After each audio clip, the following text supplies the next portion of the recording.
Hello everyone, Patrick here bringing you an FSElite hardware review. Today's hardware is a Throttle prop mixture controller by FlightSim Stuff.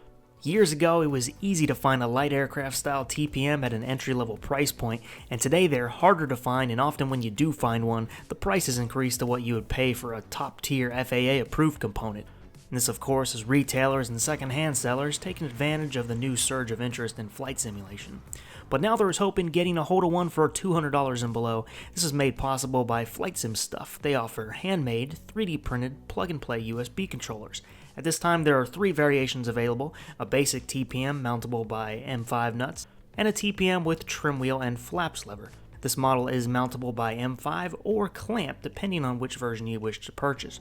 For this review, we're going to focus on the clamp-mounted trim and flaps TPM. I prefer this one so I don't have to put holes in my desk. In all my tests, the clamp held up very well, never becoming loose or allowing the controls to move when I was using them. Now because these are 3D printed, you will notice some of the blemishes that come from the printer. The clamp unit in particular had some rough marks on the knobs, but the other 2 units were a little smoother in this area.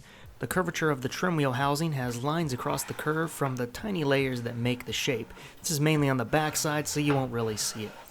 I tested this controller on the 3 major simulators that take advantage of this light aircraft style TPM. Those are Prepared, X-Plane 11, and Microsoft Flight Simulator. Without the manual installation of a driver or software, each sim recognized the controller right away. All I needed to do was calibrate, set up the axes, and map the flaps for up, down, and reverse the axes where needed. This was very easy to accomplish and only took a few minutes per simulator. After that, I was ready to start using them on my flights. The controls have a very nice feel when using them, not too loose and not too firm when pushing the controls inward and out.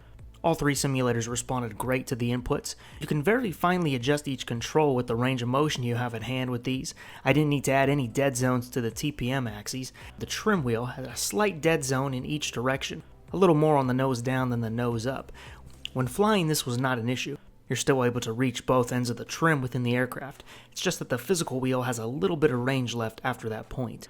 And this controller model is currently using a 2-to-1 gear for the trim, but FlightSim Stuff has since moved on to a 3-to-1 gear, which will allow you to make minor adjustments even easier.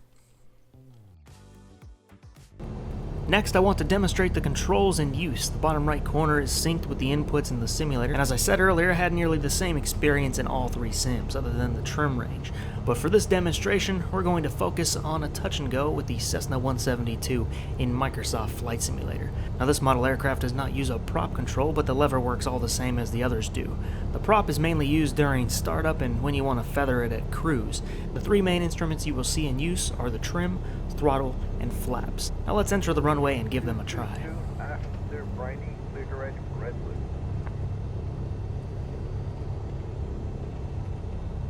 Starting off flight 898, climbing control 230. 230, target today.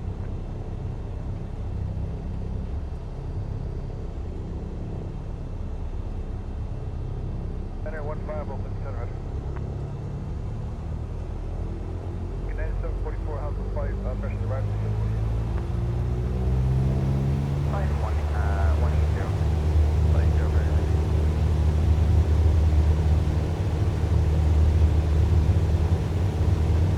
United 2793, right, 270.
I have to say I really enjoyed using these controls. Having a built-in trim wheel and flaps alone was a very nice tool to use with my simming.